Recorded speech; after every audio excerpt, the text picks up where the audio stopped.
Okay, now we are entered to the very important topic, that is the electric field. So what is the electric field? An electric field antandre, observe carefully. Just I will take the point charge and I will place here. Okay, ಒಂದು point charge ಅನ್ನು ತಗೊಂಡು ನಾನು ಇಲ್ಲಿರ್ತೀನಿ, ಅದೇನಾಗುತ್ತೆ ಈ direction move ಆಗುತ್ತೆ. ಆ point charge ಯಾವುದೋ ಒಂದು ಡೈರೆಕ್ಷನಲ್ಲಿ ಮೂವ್ ಆಯಿತು. Again I will take that charge and I will place in the another position. Again what happens? It moves in certain direction like this. Again I take on the charge and it moves like this. Observe carefully. Now this is a reason. For example, room. ಒಂದು room, ಆ ರೂಮಲ್ಲಿ ಏನು ಮಾಡ್ತಾ ಇದ್ದೀನಿ ನಾನು? So this is a room. Okay. So in this room what I done? Just I take on one point charge and I place it here. What happens? It moves in a certain direction like this. ಯಾವುದೊಂದು ಡೈರೆಕ್ಷನಲ್ಲಿ move ಆಯಿತು. So again I take on the charge and I place it here. Again it moves in the certain direction like this. Again I place it here. Again it moves in the certain direction. Okay, so ಈಗ positive ಚಾರ್ಜನ್ನು ತೊಗೊಳ್ತೀನಿ, ಆಗ ಈ ಡೈರೆಕ್ಷನಲ್ಲಿ move ಆಯಿತು. Again I take on the positive charge, it moves like this. Again I take on the positive charge, it moves like this. I will take the negative charge. Okay, ಒಂದು negative charge ಅಂತ ತೊಗೊಳ್ಳಿ, it moves like this. Okay, so ಈಗೇನಾಯಿತು? Why the charge is moving in the certain direction? The question is arised. ಯಾಕೆ ಈ charge ಯಾವುದೋ ಒಂದು ಪಾಯಿಂಟಲ್ಲಿ ಇಟ್ಟಾಗ ಯಾಕೆ ಮೂವ್ ಆಗ್ತಾ ಇದೆ? So it is maybe it is away and it is towards like that. ಯಾಕೆ ಮೂವ್ ಆಗ್ತಾ ಇದೆ? There is some force must act on that work. ಯಾವುದೋ ಒಂದು ಫೋರ್ಸ್ ಅದ್ರ ಮೇಲೆ ಆ್ಯಕ್ಟ್ ಮಾಡಲೇಬೇಕು. ಒಂದು ಆಬ್ಜೆಕ್ಟನ್ನು ಒಂದು ಪ್ಲೇಸಲ್ಲಿ ಇಟ್ಟಿದ್ದೀವಿ ಅಂತಂದರೆ it will be at rest only, but here it is moving means there is some certain force is acting on that object. ಯಾವುದೋ ಒಂದು ಫೋರ್ಸ್ ಅದರ ಮೇಲೆ ಆಕ್ಟ್ ಆಗ್ತಾ ಇದೆ. ಹಾಗಾದ್ರೆ ಯಾವ ಫೋರ್ಸ್ ಆಕ್ಟ್ ಆಗ್ತಾ ಇದೆ? So due to there is another charge must present. ಅಲ್ಲಿ ಆ ಚಾರ್ಜ್ ಮೂವ್ ಆಗ್ತಾ ಇದೆ ಅಂತಂದ್ರೆ ಅದ್ರ ಮೇಲೆ ಇನ್ನೊಂದು ಯಾವುದೋ ಒಂದು ಚಾರ್ಜ್ ಫೋರ್ಸ್ ಆಕ್ಟ್ ಮಾಡ್ತಾ ಇರಬೇಕು. ಸೊ ಆ ಫೋರ್ಸ್ ಅನ್ನು ಆಕ್ಟ್ ಮಾಡ್ತಾ ಇರೋದ್ರಿಂದ ಆ ಚಾರ್ಜ್ ಏನಾಗ್ತಾ ಇದೆ? It is moving in the different directions when you place the charge at a certain position in a certain reason. ಆ ಯಾವುದೋ ಒಂದು ರೀಸನ್ ಅಲ್ಲಿ. So here why this happens? Due to presence of any other charge. Okay, for example, now this is a charge which is present and due to presence of this charge it will affect the water. When the charge, another charges comes in this region, ಅಂದ್ರೆ ಈ ಒಂದು charge ಏನು ಮಾಡುತ್ತೆ? ಈ ಒಂದು reason ನಲ್ಲಿ ಯಾವುದೋ ಒಂದು ರೀಸನ್ ಬಂದಾಗ ಆ ಇನ್ನೊಂದು ಚಾರ್ಜ್ ಅದರ ಮೇಲೆ ಏನು ಮಾಡುತ್ತೆ? ಆ ಫೋರ್ಸ್ ನ ಆಕ್ಟ್ ಮಾಡುತ್ತೆ. Okay, so the reason in which the charge can experience the force, the reason in which, ಯಾವುದೋ ಒಂದು reason in which the charge, point charge will what? Experience the force. So that space or area surrounded by this charge we called as an electric field. ಅಂದ್ರೆ ಈ ಒಂದು charge ಎಷ್ಟೋ reason ಅನ್ನ cover ಮಾಡುತ್ತೆ, ಎಷ್ಟೋ space ಅನ್ನ cover ಮಾಡುತ್ತೆ. ಆ ಸ್ಪೇಸ್ ಅಲ್ಲಿ ಯಾವುದೇ ಇನ್ನೊಂದು ಚಾರ್ಜ್ ಬಂದ್ರೆ ಏನ್ ಮಾಡುತ್ತೆ? So it will apply some force on that charge. So ಅಥವಾ ಈ ಒಂದು ಚಾರ್ಜಸ್ ನಾವು ಏನ್ ಪ್ಲೇಸ್ ಮಾಡ್ತಾ ಇದೀವಿ, that charge can experience the force. ಅಂದ್ರೆ ಈ ಚಾರ್ಜ್ ಏನಾಗುತ್ತೆ? ಅದಕ್ಕೆ ಎಕ್ಸ್ಪೀರಿಯನ್ಸ್ ಆಗುತ್ತೆ ಫೋರ್ಸ್. ಫಾರ್ ಎಕ್ಸಾಂಪಲ್, ನಾವು ಇವಾಗ ಅಪ್ವರ್ಡ್ ಜಂಪ್ ಮಾಡಿದ್ರೆ ಏನಾಗುತ್ತೆ? ಡೌನ್ವರ್ಡ್ ಬರ್ತೀವಿ. Okay, so we can experience we are coming downward due to because of the gravitation force. ಅದೇ ರೀತಿ ಏನಾಗುತ್ತೆ? ಈ ಚಾರ್ಜಸ್ ಗೆ ಎಕ್ಸ್ಪೀರಿಯನ್ಸ್ ಆಗುತ್ತೆ ಫೋರ್ಸ್ ಇಂದ. ಓಕೆ, ಹಾಗಾಗಿ it can experience the force and it can move in a certain direction, ಯಾವುದೋ ಒಂದು ಡೈರೆಕ್ಷನ್ ಅಲ್ಲಿ ಮೂವ್ ಆಗುತ್ತೆ. So that force experience by this charge due to because of what? The field, effect of the field. That field we call as the what? Electric field anta kariti.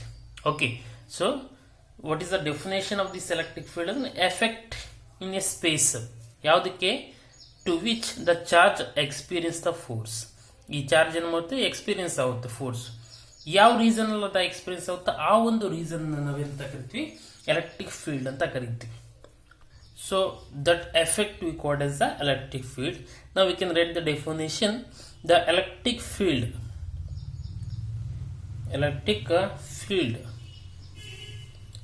is an effect in the space. effect, see ಯಾವುದೋ ಒಂದು space ಅಲ್ಲಿ ಏನು ಮಾಡುತ್ತೆ? Effect ಮಾಡುತ್ತೆ. So by to which a charge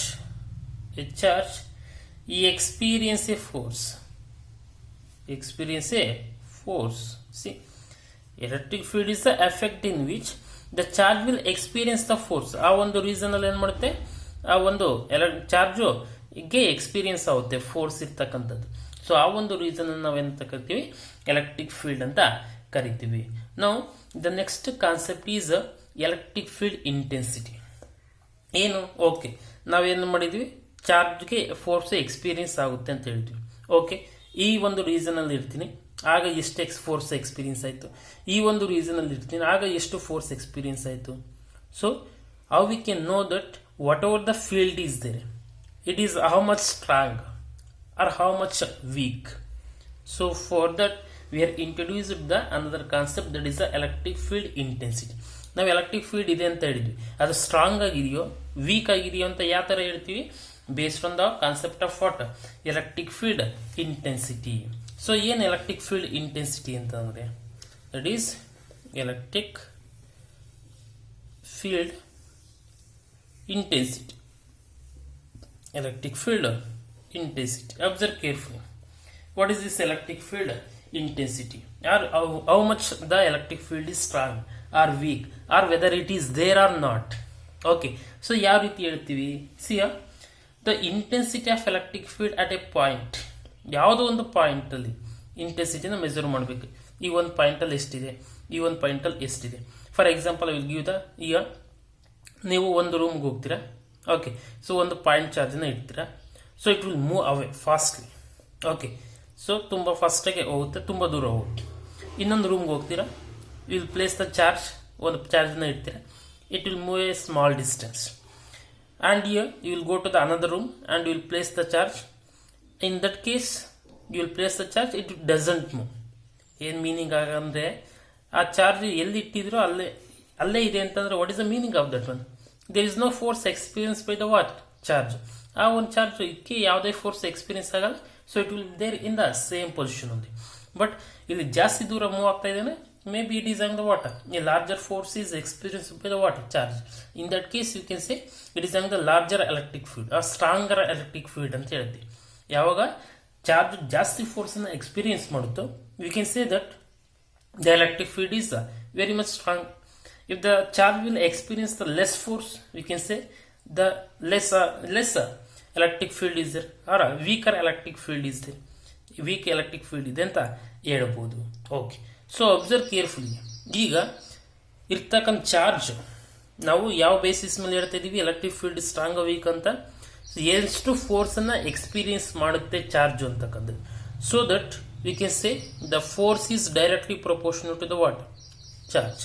ಅಂದರೆ ಈ charge ಮೇಲೆ ಎಷ್ಟು ಫೋರ್ಸ್ ಅಪ್ಲೈ ಮಾಡಿ, ಸ್ಮಾಲ್ ಫೋರ್ಸ್ ಅಪ್ಲೈ ಮಾಡಿದ್ರೆ electric field what, weak. Strong force apply ಮಾಡಿದರೆ electric field strong. So we can say the force is direct proportional to what, Q. ಅಂದರೆ force experience by the what, charge. And ಇನ್ನೊಂದು, the force is also depends on the what, electric field. It presence depends on the what, electric field E. So strong field ಇದ್ರೆ ಏನಾಗುತ್ತೆ, ಜಾಸ್ತಿ force ಇರುತ್ತೆ.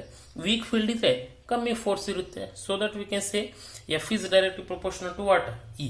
So this E we called as the what, intensity of the electric field ಅಂತ ಹೇಳ್ತೀವಿ. ಅಂದರೆ ಈ force experience ಆಗ್ತಕ್ಕಂಥ charge ಯಾವ್ದ್ರ ಮೇಲೆ ಡಿಪೆಂಡ್ ಆಗಿದೆ, it depends on the what, where the charge we are placed and how much force is experienced by the charge, and it also depends on the intensity of the electric field. Field strong ಆಗಿದೆ ಅಥವಾ weak ಆಗಿದೆ ಅನ್ನೋದ್ರ ಮೇಲೆ depend ಆಗಿದೆ. So here we can say that from these if you can combine what we get, the F is the directly proportional to what, Q into E. ಇವೆರಡನ್ನ combine ಮಾಡಿದ್ರೆ ಏನು ಬರೀಬಹುದು, F is directly proportional to Q into E ಅಂತ ಬರೀಬಹುದು. ಈ ಕ್ಯೂನ just bring to the ಡಿನಾಮಿನೇಟರ್ಗೆ ತಗೊಂಡು ಹಾಗೇನಾಗುತ್ತೆ, F by Q is equal to what, E ಆಯಿತು. Okay, sorry, proportionality is there. Okay, now just I will remove the proportionality na remove ಮಾಡಿ. If you can remove the proportionality, we get some constant. That constant I called as k. ಈ remove ಮಾಡಿರೋ proportionality ನಮಗೊಂದು constant ಸಿಗುತ್ತೆ. ಆ constant ನ K ಅಂತ ತಗೊಂಡಿದ್ವಿ. into what remaining F by Q. Okay, so this is the expression for the electric field intensity. Observe carefully. ಇದು expression ಯಾವುದಕ್ಕೆ electric field intensity. But K constant ಅನ್ನು remove ಮಾಡಬೇಕು.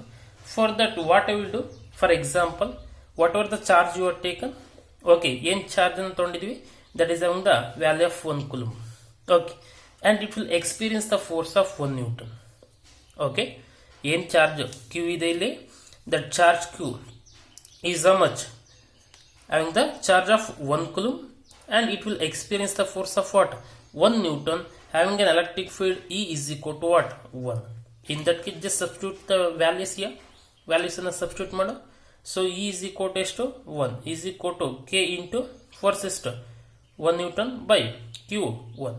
So therefore K is equal to 1, K is equal to ಎಷ್ಟು ಸಿಕ್ತು ನಮಗೆ, K is equal to 1 ಸಿಕ್ತು. ಈಗ ಈಕ್ವೇಷನ್ಗೆ substitute ಮಾಡಿ.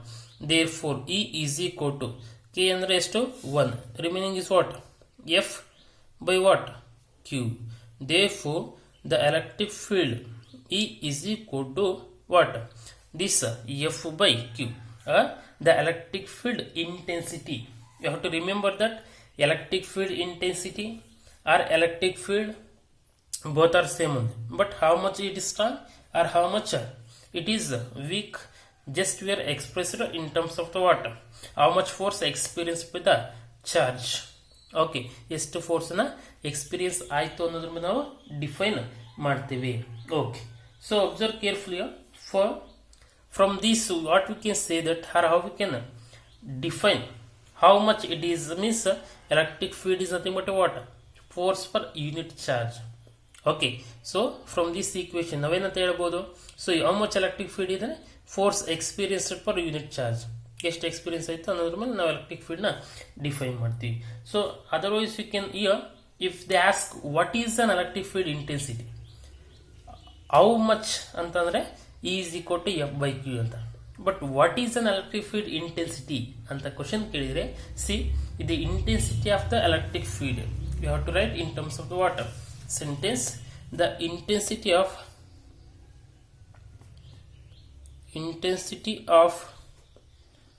electric field is electric field at a point is measured by what, force. ಯಾವುದೋ ಒಂದು ಪಾಯಿಂಟ್ ಅಲ್ಲಿ ಎಲೆಕ್ಟ್ರಿಕ್ ಫೀಲ್ಡ್ ಇಂಟೆನ್ಸಿಟಿ ಮೆಜರ್ ಮಾಡೋದು ಯಾವ ರೀತಿ ಮೆಜರ್ ಮಾಡ್ತೀವಿ, by the what, how much force experience by the what charge, the force being experienced by a charged particle